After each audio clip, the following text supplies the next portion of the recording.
کچھ لوگ یہ کہتے ہیں کہ جب عورتوں کو کسی کو تانا دینا ہوتا ہے تو وہ آپ کے اسٹیٹس لگا دیتی ہے، وہ سامنے والا سمجھ جاتا ہے کہ یہ اس کے دل میں کیا چل رہا ہے۔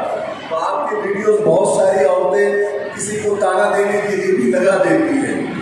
میں نے کہا چلو کوئی حرج نہیں ہے، کسی نہ کسی کے کام کسی نہ کسی درجے میں آ رہے ہیں، اچھی بات ہے۔ میرا نام عبدالرشید مفتاحی ہے، میں پونے سے تعلق رکھتا ہوں۔ میرا نام مفتاحی ہونے کی وجہ سے بہت سارے لوگوں کو یہ غلطی ہوتی ہے کہ میں مفتی ہوں، حالانکہ میں مفتی نہیں ہوں بلکہ مفتاحی ہوں۔ مفتاحی ایک مدرسہ ہے، مفتاح العلوم، وہاں سے میں نے عالمیت کی سند لی اور اسی لیے آگے مفتاحی لگاتے ہیں۔ جیسے ندوہ میں کوئی پڑھتا ہے تو ندوی لگا دیتا ہے، دیوبند میں کوئی پڑھتا ہے تو قاسمی لگا دیتا ہے، ایسے ہمارا ایک چھوٹے سے مدرسے سے میں پڑھا ہوں، عالم کی سند ہے، مفتی نہیں ہوں۔ میرے والد ایک بہت بڑے عالم دین تھے جن کا نام حضرت مولانا قلندر صاحب رحمۃ اللہ علیہ، ابھی وہ ہو گئے ہیں 5 سال پہلے ان کا انتقال ہو گیا، اور 1.5-2 سال پہلے ہماری امی کا انتقال ہو گیا۔ تو دونوں بھی ہمارے ماں باپ ہم کو چھوڑ کر چلے گئے۔ میں آپ لوگوں سے ان کے لیے دعاؤں کی درخواست کرتا ہوں کہ آپ دعا کریں ان کے لیے کہ اللہ تعالیٰ ان کی کروٹ مغفرت کرے اور جنت الفردوس میں اعلیٰ مقام عطا فرمائے۔ مفتی صاحب یہاں پر تشریف فرما ہے۔ سب سے پہلے تو میں مفتی صاحب کا شکریہ ادا کرنا چاہتا ہوں کہ انہوں نے مجھے اتنے اچھے لوگوں کے درمیان مجھے بلایا اور یہاں بولنے کا مجھے موقع دیا۔ اور جیسے مفتی صاحب کا نام خواجہ ہے، خواجہ عبدالمتین، تو جب انہوں نے مجھے دعوت دی تو پوچھنے لگے مجھے کہ کہاں جا رہے ہیں، تو میں نے کہا کہ خواجہ کا بلاوا آیا ہے اس لیے جا رہے ہیں۔ تو مفتی صاحب نے چونکہ مجھے بلایا ہے تو میں 2-4 لائن مفتی صاحب کے نظر کرتا ہوں ان کی محبت میں۔ مفتی صاحب آپ کے لیے یہ 4 لائنیں ہیں۔ ایک تصویر کو دیکھ کے لگتا ہے کہ سب ٹھیک ہے، ایک آواز کو سن کے لگتا ہے کہ سب اچھا ہے، میرے دل کی دنیا میں سب کچھ بگڑا ہوا ہے، بس ایک کچھ کو دیکھ کے لگتا ہے کہ سب اچھا ہے۔ یہ مفتی صاحب کے لیے تھا۔ میرا تعارف آواز آ رہا ہے برابر کہ بہت زیادہ ہو گیا برابر ہے، چلیے ٹھیک ہے۔ میں اپنے بارے میں آپ لوگوں کو بتا رہا تھا، سوشل میڈیا کا میرا جو سفر ہے، آج سے 3 سال پہلے مجھے کوئی بھی نہیں جانتا تھا، اور میں اگر گوگا 10 بار بھی آ کے چلا جاتا تو شاید مجھے کوئی نہیں پہچانتا۔ لیکن 3 سال پہلے جو لاک ڈاؤن لگا، اور لاک ڈاؤن لگنے کے بعد میں جب میں گھر میں قید ہو گیا، اور قید ہونے کے بعد کچھ سوچ نہیں رہا تھا کہ کیا کرے، اور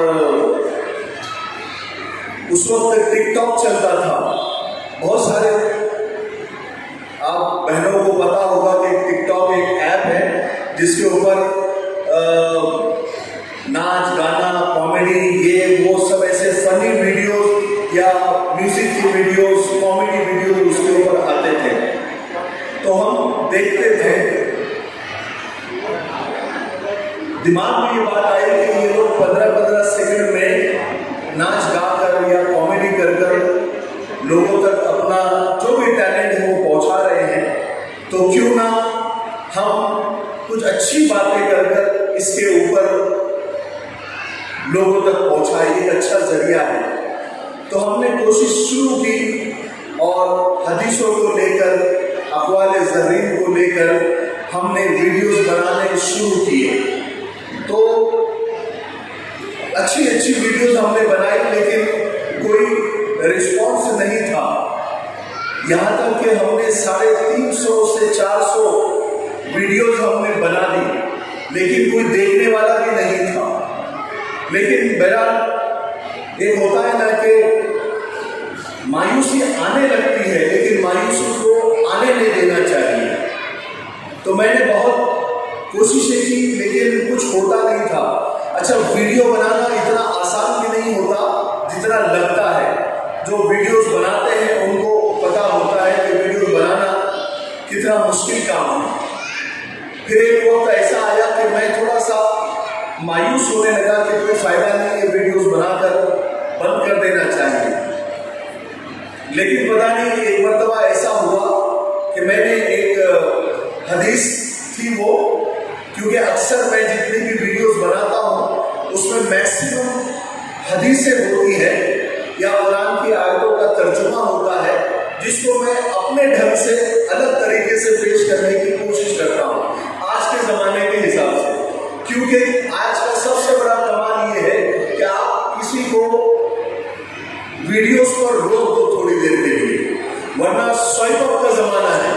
لوگ 1-2 سیکنڈ میں سامنے والے کو پرکھ لیتے ہیں، ارے چلو فالتو ہے، ارے نہیں سننا ہے، یوں کر کے.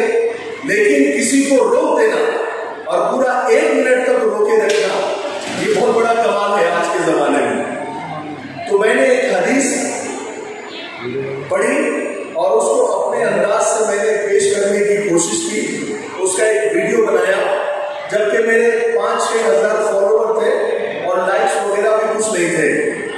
کہ ایک حدیث وہ تھی ایمان پر تھی کہ آج پریشان ہوں کل سکون آئے گا، آج پریشان ہوں کل سکون آئے گا، خدا تو میرا بھی ہے کب تک رلائے گا.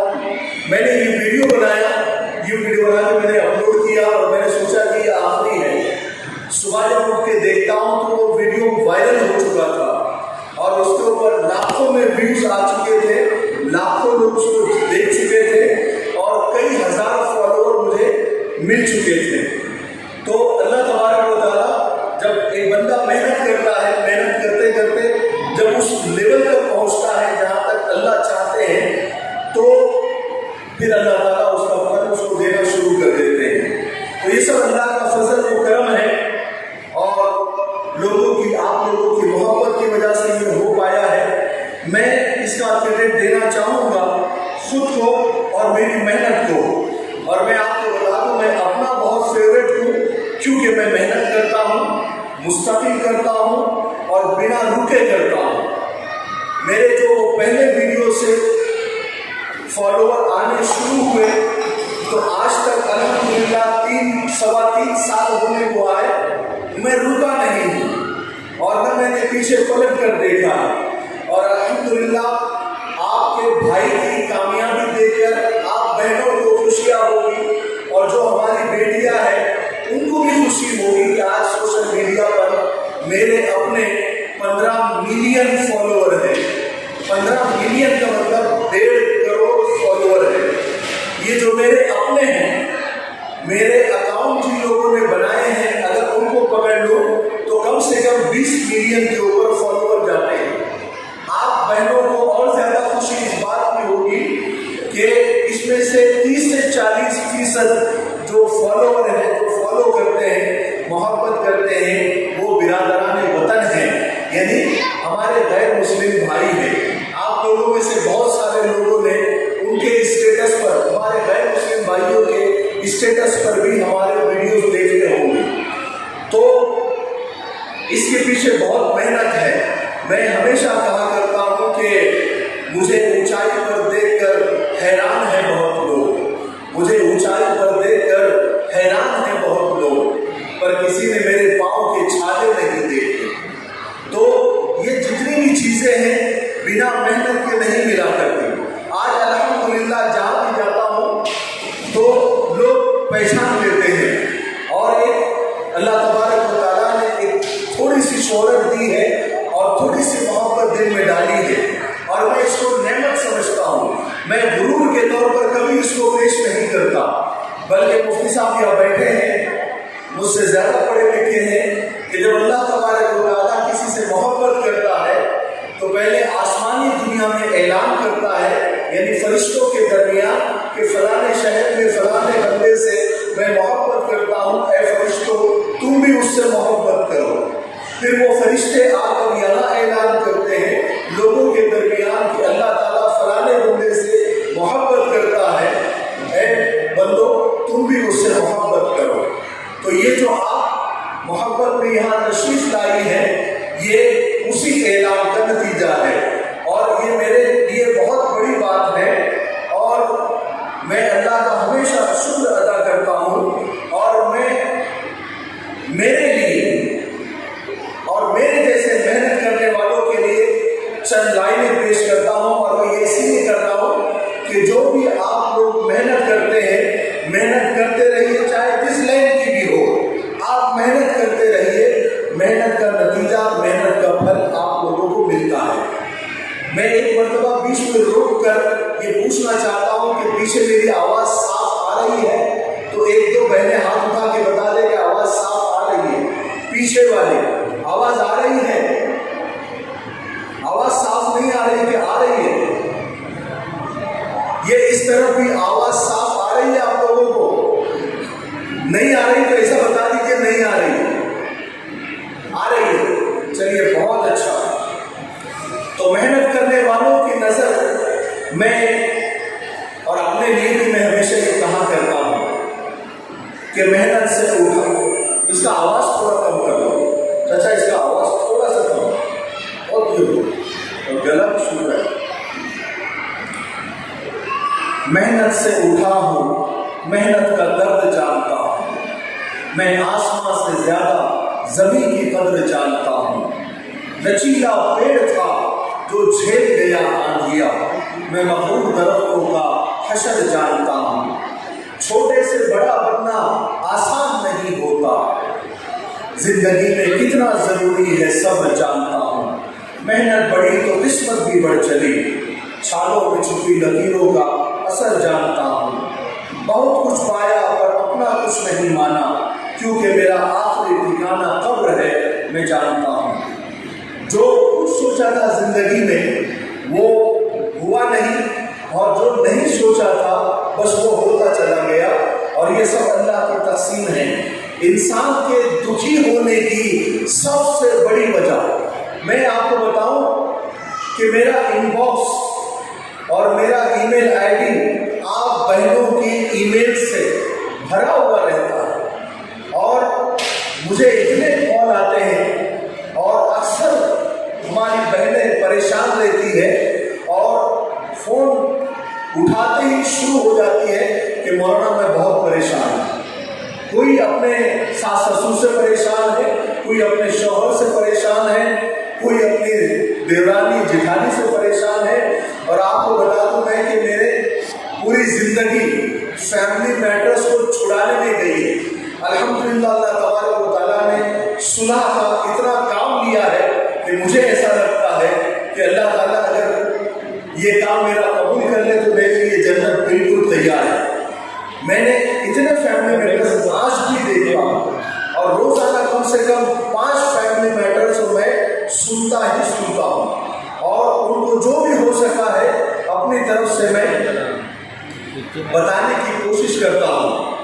انسان کی پریشانی کی سب سے بڑی وجہ آج کے زمانے میں یہ ہے کہ برداشت کی طاقت ختم ہو چکی ہے، ہمارے اندر برداشت نہیں بچا ہے، اور صبر ختم ہو چکا ہے۔ بہت تھوڑے سے ٹائم میں، ابھی کل کی میں آپ کو ایک بات بتاؤں کہ ایک آدمی کا فون آیا، اس کی بیٹی کی شادی ہوتے صرف 4 مہینے ہوئے۔ 4 مہینے ہونے کے بعد میں اس نے کہا کہ میری بیٹی گھر واپس آ چکی ہے اور آپ اس سے بات کریے۔ اس نے بات کرنا شروع کی اس لڑکی نے، اور اس نے اتنے مسائل پوچھ لیے کہ شریعت کے حساب سے مجھے بتائیے، کیا میرے جیٹ اور میرے دیوروں کا کھانا میرے ذمہ ہے کیا؟ یعنی صرف 3-4 مہینے کے اندر ہی اتنے سوالات اس کے ذہن میں آ گئے۔ حقوق اللہ کے رسول صلی اللہ علیہ وسلم نے ہمیں بتائے ہیں، بالکل آپ کے حق ہے، بالکل ہے، اور وہ ملنا بھی چاہیے، لیکن گھر گرہستی چلتے ہوئے آپ کے حقوق ملنے چاہیے۔ گھر گرہستی توڑ کر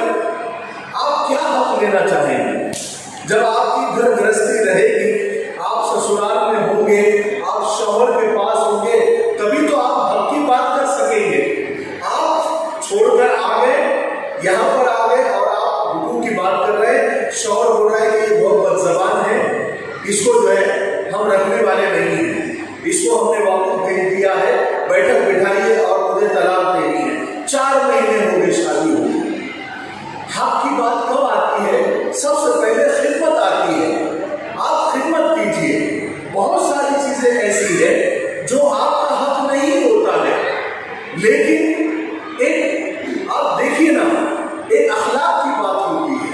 آپ کا پہلا جو سال ہوتا ہے، پہلے 6 مہینے 8 مہینے جو ہوتے ہیں وہ دل جیتنے والے ہوتے ہیں.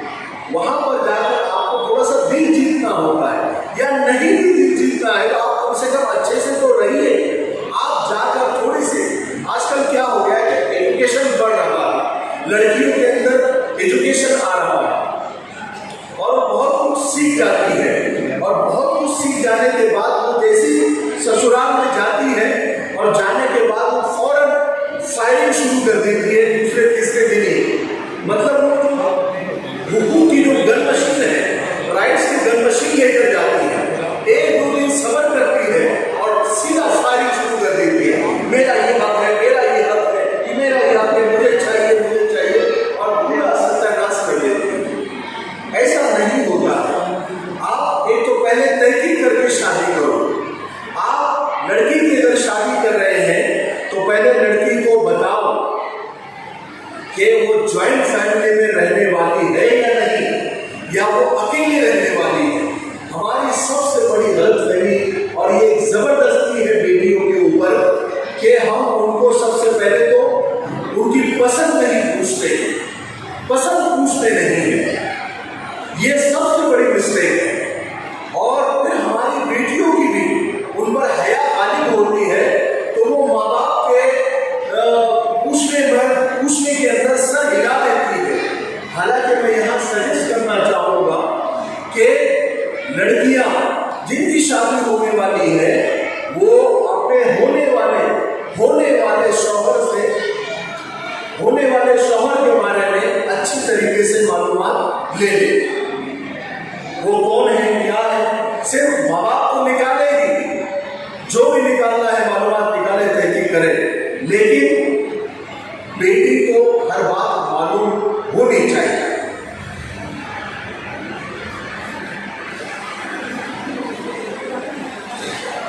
بیٹی کو ہر بات معلوم ہونی چاہیے. بیٹی پہلے سے پریپیئرڈ ہونا چاہیے کہ میں جہاں جا رہی ہوں میں میرے شوہر کے ساتھ اکیلی رہنے والی ہوں یا میرے جوائنٹ فیملی میں رہنے والی ہوں. جوائنٹ فیملی میں کون کون ہے؟ ساس ہے، سسر ہے، جیٹھ ہے، دیور ہے، دیورانی ہے، ایک آدھ مطلقہ بہن ہے، بھائی، جو بھی ہے، یہ سب پہلے سے بیٹی کو معلوم ہونی چاہیے تاکہ وہ تیار ہو سکے، اس کو معلوم ہو سکے کہ ہاں میں یہاں جا رہی ہوں تو اتنے لوگ یہاں رہنے والے ہیں. ہم کیا کرتے ہیں کہ بیٹیوں کو صاف صاف بتاتے نہیں ہیں، بلکہ وہ کچھ نہیں یہ سب اچھے لوگ ہیں، ہم نے سب تحقیق کر لیا، ہم نے دیکھ لیا اور وہ ختم کر دیتے ہیں. اور بیٹی کا اتنا بڑا مسئلہ ہو گیا ہے آج کل، آپ کے یہاں ہوگا نہیں پتا مجھے، میں یہ نہیں کہہ رہا کہ دوکان میں یہ ہوگا، یہاں نہیں ہوتا ہے، لیکن ہمارے یہاں کی بات میں بتاتا ہوں. اکثر لوگ میرج ہونے لگے ہیں، لڑکیاں اسکول کالج پڑھتی ہیں یا ٹیوشنس جاتی ہیں یا جاب کو جاتی ہیں، اور وہاں پر ان کو کسی سے افیئر ہو جاتا ہے، کسی سے پیار ہو جاتا ہے، اور پھر وہ آ کر جو ہے جب گھر میں بتاتی ہے کہ فلانے کے ساتھ میں میرا ایسا ہے اور میں شادی کرنا چاہتی ہوں، تو ماں باپ بنا کچھ دیکھے بس لو میرج لڑکوں کے ساتھ بھاگ رہی ہے. یہ حقیقت ہے کہ نہیں مجھے بتائیے، یہ آپ سن رہے کہ نہیں سن رہے؟ غیر مسلم لڑکوں کے ساتھ بھاگ رہی ہے. اب تو ایسا ہو گیا ہے کہ اگر میری اتنا نارمل ہو گیا پھر بھاگے کس کے ساتھ؟ اپنے والے کے ساتھ بھاگے نا، چلو ٹھیک ہے. تو یہ چیزیں جو ہے نا ٹھنڈے دماغ سے لے، بیٹی کو بٹھائے، لڑکے کے بارے میں معلومات لے، خاندان کے بارے میں معلومات لے اور بیٹی کو اچھے سے سمجھائے. میں ایسے 50 واقعات پر ویڈیو بنا چکا ہوں. پرسوں کا ویڈیو آپ نے دیکھا ہوگا، یہ مراد آباد کا شاید ایک واقعہ ہے کہ لڑکی کا افیئر تھا. وہ لڑکی کا افیئر باپ کو معلوم پڑا، وہ قریشی تھا، اور باپ نے بیٹی کو سمجھایا کہ بیٹی افیئر کہ غلط ہے، وہ لڑکا ٹھیک نہیں ہے، اچھا نہیں ہے، اس کے چکر میں مت پڑو۔ حالانکہ لڑکی بھی مسلمان، لڑکا بھی مسلمان، لیکن لڑکی قریشی اور لڑکا سیفی، بس ذات کا فرق تھا، لیکن تھے دونوں ایمان والے۔ تو ان کا افیئر ہو گیا، افیئر ہونے کے بعد ماں باپ کو معلوم پڑا، تو ماں باپ نے اس کو سمجھایا اچھے سے، لیکن وہ نہیں مانی۔ اتنا سمجھایا کہ ان کا یعنی ایک لیول ہوتی ہے وہ ختم ہو گئی۔ اس کے بعد میں باپ نے گھر بدل دی کہ چلو محلہ ہی بدل دیتے ہیں۔ محلہ بدلنے کے بعد بھی وہ لڑکی نہیں مانی، وہ ملتی رہی دونوں، یہاں تک ہوا کہ لڑکی اس لڑکے سے ملنے کے لیے ماں باپ کے چائے میں یا کھانے میں نیند کی گولیاں ڈال دیتی تھی، اور جب ماں باپ اس کے نیند کی گولیاں کھا کر سو جاتے تھے، اس کے بعد وہ لڑکے کو گھر میں بلاتی تھی اور اس کے ساتھ ملتی تھی۔ اے بیٹا ادھر آ جاؤ، اے بیٹا، اے جھنڈا،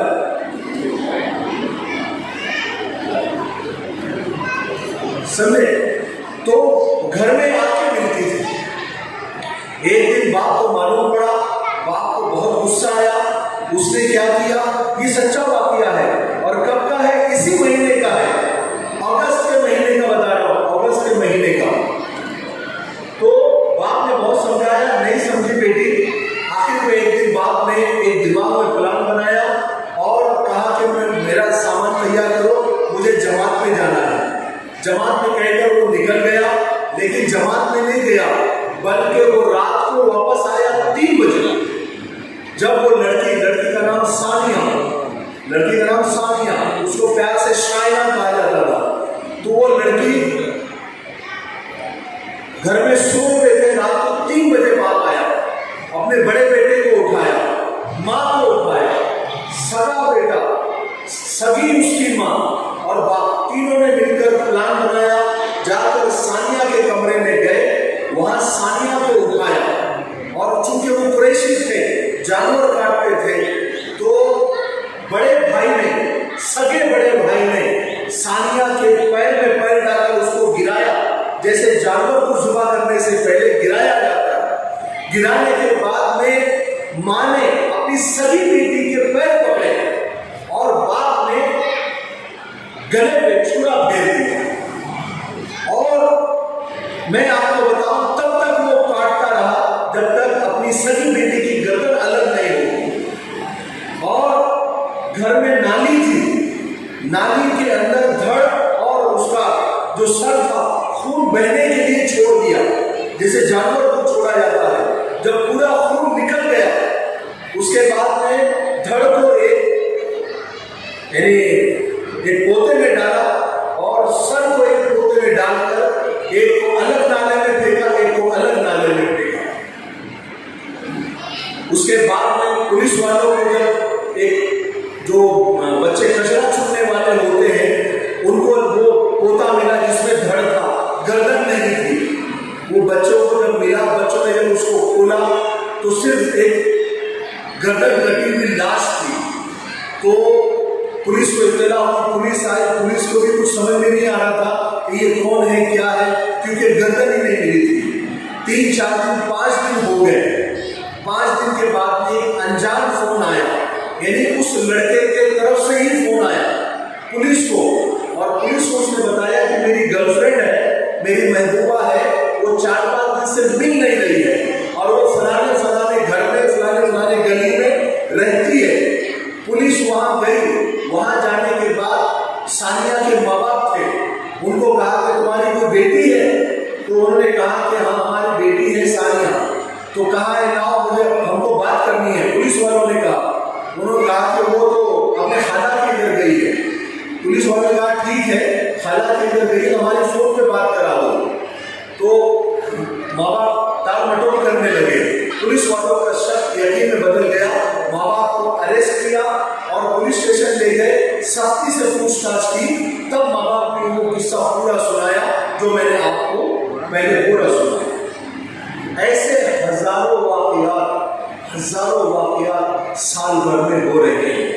اللہ نہ کرے میں وہ باتیں آپ لوگوں کے سامنے کر رہا ہوں جو اکثر افسوس کے ساتھ کہنا پڑتا ہے کہ مسجدوں میں نہیں کہی جاتی، اجتماعات میں نہیں کہی جاتی۔ یہاں پر میں وہ ٹاپک چھیڑ رہا ہوں تاکہ آپ کو دوسرے اسٹیج پہ شاید یہ باتیں سننے کو نہ ملے، لیکن میں روزانہ میں سنتا ہوں، روزانہ آپ لوگوں کے ای میلز میں پڑھتا ہوں۔ یہ گھر گھر کی کہانی ہو گئی ہے، کیونکہ آج کل پڑھانا بھی ضروری ہو گیا ہے، ایجوکیشن کے بغیر کچھ بھی نہیں رہا۔ بیٹی کو پڑھاؤ، اپنے پیروں پر کھڑا کرو، وہ بہت ضروری ہو گیا آج کل۔ بیٹی کو پڑھاؤ اور پورا پڑھاؤ، صرف 10ویں 12ویں مت کراؤ، بلکہ پورا پڑھاؤ، آخر تک پڑھاؤ، پردے کے اہتمام کے ساتھ پورا پڑھاؤ۔ بچی کو اتنا مضبوط کرو، اللہ نہ کرے شادی کے بعد اگر طلاق کی بات آ جاتی ہے، یا اللہ نہ کرے بیوہ ہو جاتی ہے، تو آپ کی بیٹی مجبور نہ بنے۔ میں آپ کو بتاؤں، ایسی 50 لڑکیاں ہمارے پورا ممبئی میں، سینکڑوں لڑکیاں پکڑی گئی ہے جو غلط کام کرتے ہوئے پکڑی گئی ہے۔ اس میں اکثر ہماری بہنوں اور بیٹیوں کی جن کی طلاقیں ہو چکی ہے اور جو بیوہ۔ ہم اتنے بچوں کو جب ہم شادی کر کے دیتے ہیں تو بالکل اس شوہر کے بھروسے میں چھوڑ دیتے ہیں، اس میں سنبھالا تو ٹھیک، نہیں سنبھالا تو وہ ٹھیک مانگنے کو لگ جاتی ہے، یا تو پھر غلط کام کرنے میں لگ جاتی ہے۔ میں سجیسٹ کرتا ہوں آپ لوگوں کو، اپنی بیٹیوں کو پڑھاؤ، پردے کے اہتمام کے ساتھ پڑھاؤ، ان پہ نظر بھی رکھو، ان کو آخر تک پڑھاؤ، صرف 7ویں 8ویں 10ویں کر کے مت بڑھاؤ۔ اگر آپ کے پاس پیسے کم ہیں پڑھانے، ہائر ایجوکیشن کے لیے آپ کے پاس پیسے نہیں ہیں، تو آپ 12ویں کراؤ، 12ویں کے بعد آپ کوئی ڈپلوما کورس اس کو کرا دو، یا کوئی ہنر اس کو سکھا دو، اتنی مضبوط بناؤ شادی سے پہلے۔ شادی کے لیے 1 2 سال لیٹ ہو بھی حرج نہیں ہے، کوئی مسئلہ نہیں ہے، اس سے تو اچھا ہے کہ سال بھر سسرال میں رہ کر اور گھر آ کر بیٹھ جائے، اس سے تو اچھا ہے کہ 1 2 سال اس کی شادی لیٹ ہو۔ لیکن بچیوں کو ایجوکیٹ کراؤ کہ کل کو اگر کوئی ایسا مسئلہ آ جائے تو ہماری بیٹی غلط کام میں نہ جائے، کسی کی محتاج نہ بنے۔ بیٹیوں کو اللہ نے اتنی طاقت دی ہے، آپ دیکھو، آپ کبھی جو ہے نا بیٹے کو اگر پکارتے ہو تو اس کو بیٹی کہہ کر نہیں پکار سکتے آپ، لیکن آپ بیٹی کو بیٹا کہہ کر پکار سکتے ہو، اسی لیے پکار سکتے ہو کہ بیٹی کے اندر اللہ نے، ایک عورت کے اندر اللہ نے اتنی طاقت دی ہے کہ اس بیٹی کے اندر اللہ نے اتنی قوت دی ہے کہ جب ماں باپ پر وقت پڑتا ہے تو وہ بیٹی بیٹا بن کے بھی دکھاتی ہے۔ بیٹا کبھی بیٹی نہیں بن سکتا، لیکن بیٹی بیٹا بن کے دکھاتی ہے۔ میری ماں بہنوں، آپ کو اللہ تبارک و تعالیٰ نے ایک الگ صلاحیت دی ہے، تو بچیوں کو پڑھاؤ۔ کوئی بچی جب آپ اس کی شادی کر رہے ہو تو وہ بچی پیروں پر کھڑی ہو، وہ اپنے شوہر کے ہاتھ بٹانے والی ہو، اگر جاب کر سکتی تو گھر میں وہ کچھ کام کر کے اپنے بال بچوں کا پیٹ پال سکتی ہے۔ اس چیز کا یہ میں کیوں کہہ رہا ہوں، میں جاتا ہوں پوری دنیا میں گھوم رہا ہوں، مجھے پتا ہے اس چیز کو لے کر غیر ہماری بہنوں اور بیٹیوں کا اتنا فائدہ اٹھا رہے جس کی کوئی حد نہیں۔ ہماری مسلم بیٹیوں اور بہنوں کی غریبی کا، ان کے قرضوں کا، ان کے بیوہ ہونے کا، ان کے مطلقہ ہونے کا اتنا زیادہ فائدہ اٹھا رہے ہیں کہ جس کی کوئی انتہا نہیں ہے۔ اس لیے اپنی بیٹیوں کو پڑھاؤ۔ میں سب جگہ یہ نصیحت کرتا ہوں کہ بیٹیوں کو پڑھاؤ اور آخر تک پڑھاؤ اور پورا پڑھا کر ان کا نکاح کرو، آدھا ادھورا مت کرو، سمجھے نا؟ بالکل بھی نہیں۔ آج کل لڑکوں کا معاملہ بہت خطرناک ہو گیا ہے نا، کیونکہ موبائل اور انٹرنیٹ کا زمانہ ہے، تو ہمیں آگے اور بہت ساری باتیں کہنا چاہتا ہوں لیکن وقت نہیں ہے۔ میں صرف آپ کو یہی کہنا چاہوں گا، ایک وقت کم کھاؤ یا ایک وقت فاقہ کرو، لیکن اپنی بیٹیوں کو پڑھاؤ۔ بات سمجھ میں آئی؟ ہاتھ اٹھا کے بولو، سب نے